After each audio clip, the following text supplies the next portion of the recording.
pessoal, nesse vídeo vamos conhecer a história do jornalista Tim Lopes, que foi brutalmente assassinado no Complexo do Alemão em 2002. Vamos conhecer essa história? Vem comigo! Jornalismo investigativo, um nome sempre surgia como referência na área. Tim Lopes, ou apenas Tim, foi um dos maiores jornalistas da história da mídia brasileira, conhecido pelos amigos como Camaleão.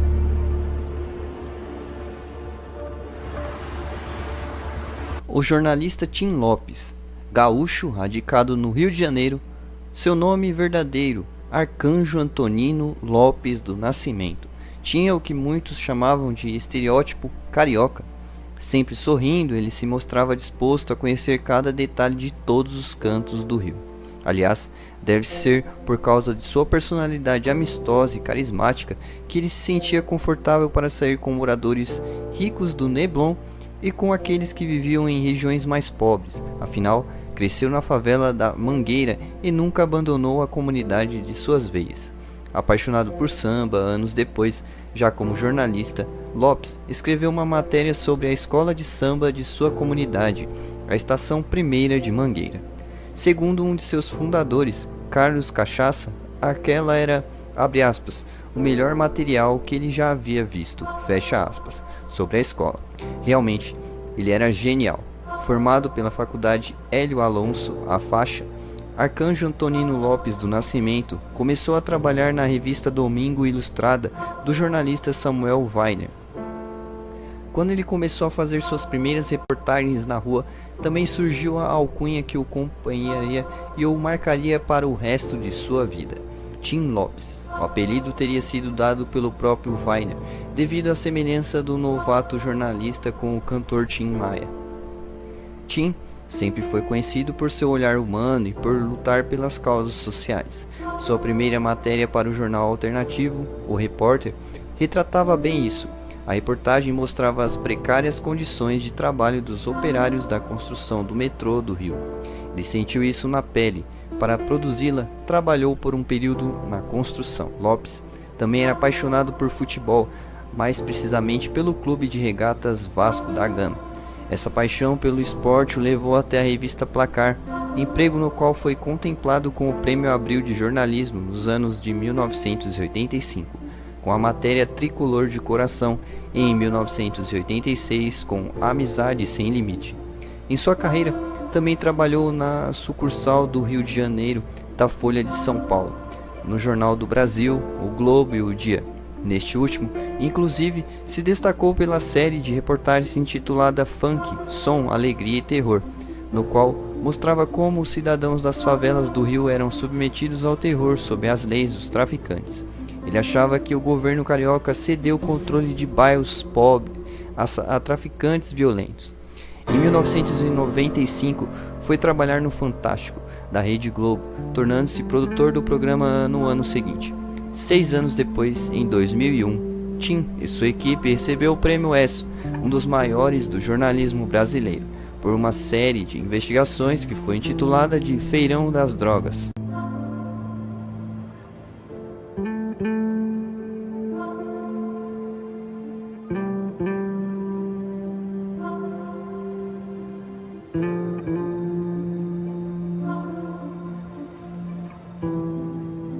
Usando uma câmera escondida, ele mostrou como traficantes iam às ruas livremente para venderem cocaína aos pedestres.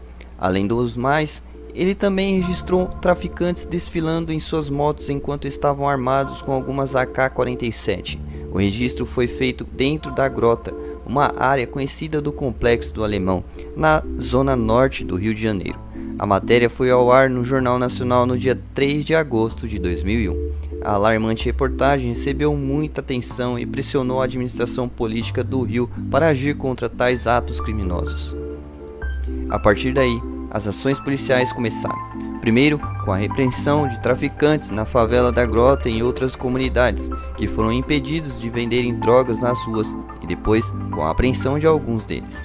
Obviamente, a alta cúpula do tráfico não ficou nada contente com a diminuição das vendas e com a prisão de alguns membros de suas facções. Na tarde do dia 2 de junho de 2002, há exatos 20 anos, Tim saiu de seu apartamento em um bairro de classe média de Copacabana, no Rio de Janeiro, e foi até os escritórios da Globo. Por lá, ficou sabendo que um grupo de traficantes que comandava a favela de Vila Cruzeiro realizaria um baile funk naquela noite e que, durante a festa, eles promoveriam a prostituição infantil. Durante décadas, as comunidades mais pobres do Rio foram negligenciadas pelas autoridades, que as consideravam como lugares fora do controle do Estado.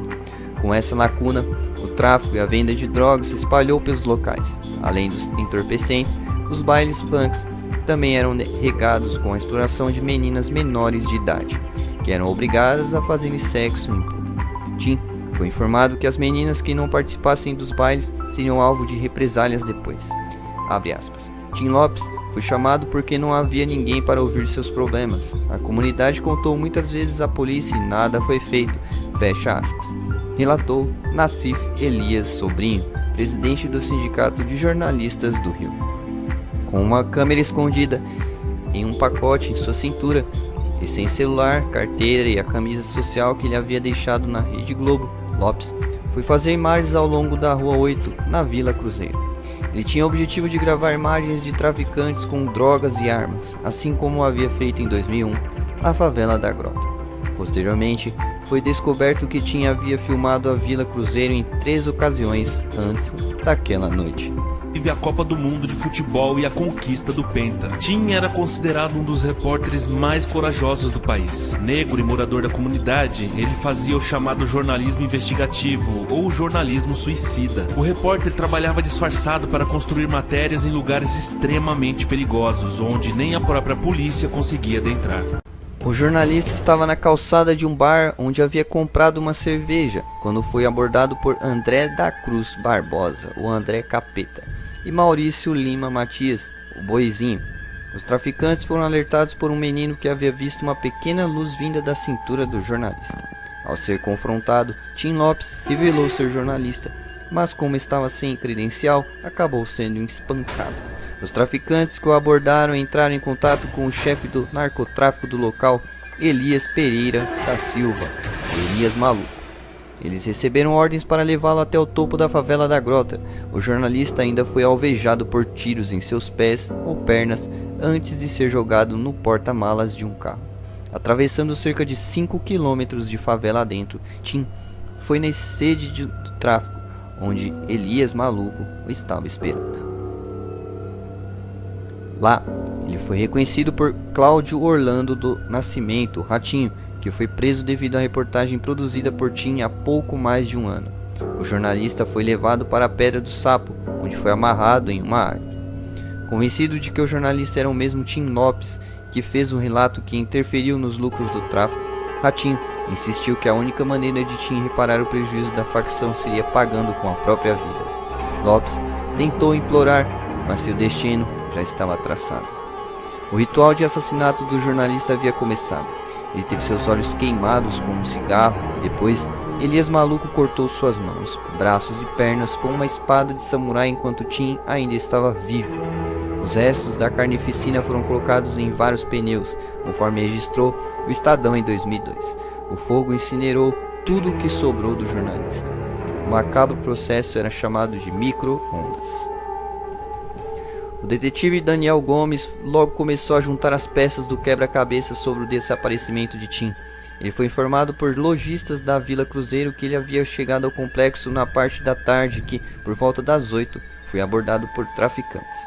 Gomes também descobriu que antes de entrar na favela, Lopes havia combinado com um motorista que o esperava do lado de fora de lá.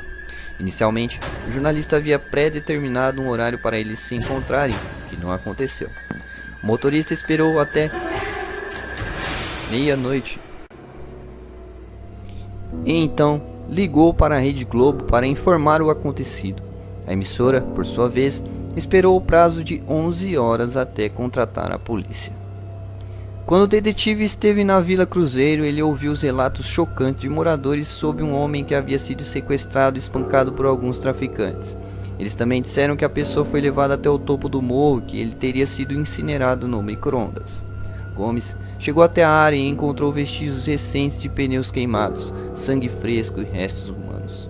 Aquele cenário parecia ser o ponto final de Tim Lopes, mas testes de DNA descobriram que os restos não eram do jornalista.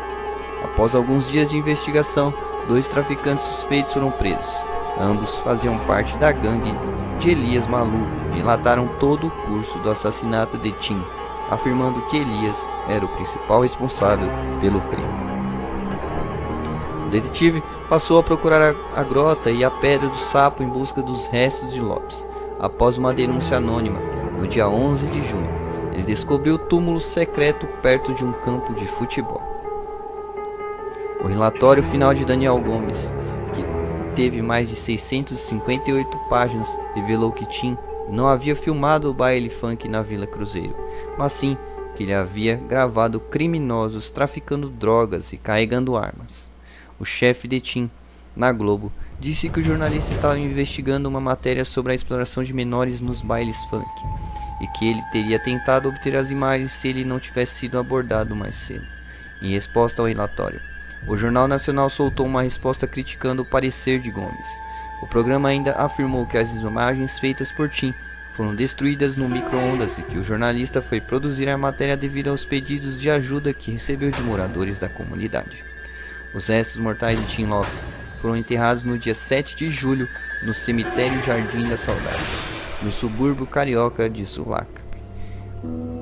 A cerimônia teve a presença da governadora do Rio na época e que o jornalista foi produzir a matéria devido aos pedidos de ajuda que recebeu de moradores da comunidade. Os restos mortais de Tim Lopes foram enterrados no dia 7 de julho no cemitério Jardim da Saudade, no subúrbio carioca de Sulacap. A cerimônia teve a presença da governadora do Rio na época, Benedita da Silva. Após 3 meses de intensa pressão sobre as autoridades cariocas, Elias Maluco foi capturado na favela da Grota em 19 de setembro de 2002.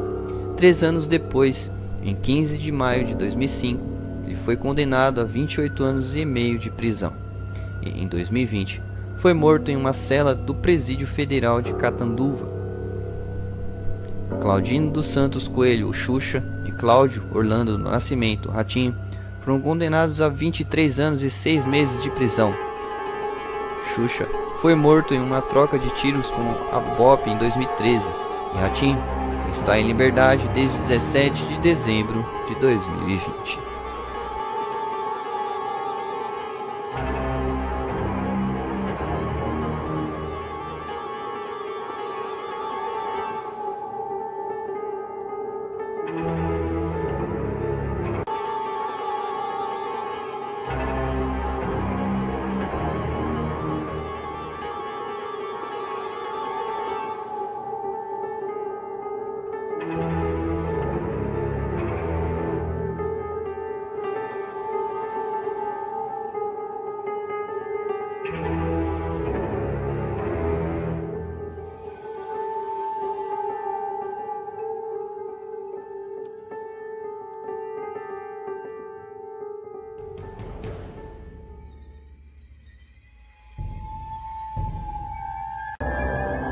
Dois meses depois do crime, a polícia encerrou um inquérito sobre o assassinato.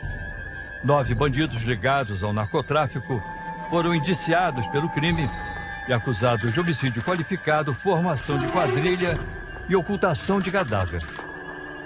Elias Maluco, apontado como mandante do grupo, foi preso no dia 19 de setembro de 2002. O que a polícia queria mostrar... Eliseu Felício de Souza, o Zeu, responsável por atear fogo nos restos do jornalista, encontra-se preso no Instituto Penal Vicente Piragi. Foi condenado a 9 anos, mas está foragido desde 2013 por crime de roubo. O André Capeta, Flávio Reginaldo dos Santos, o Buda, e Maurício de Lima Matias, o Boizinho, foram mortos em confrontos com a polícia. O que aconteceu nesse dia foi isso, que ele foi abordado por esses 2 traficantes, o Buda e o André Capeta, e levaram ele para o interior da comunidade, e ele ia ser executado,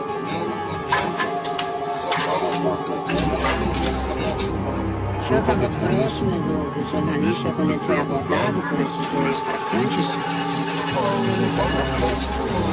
Quando veio o alvoroço, os pessoal, entendeu?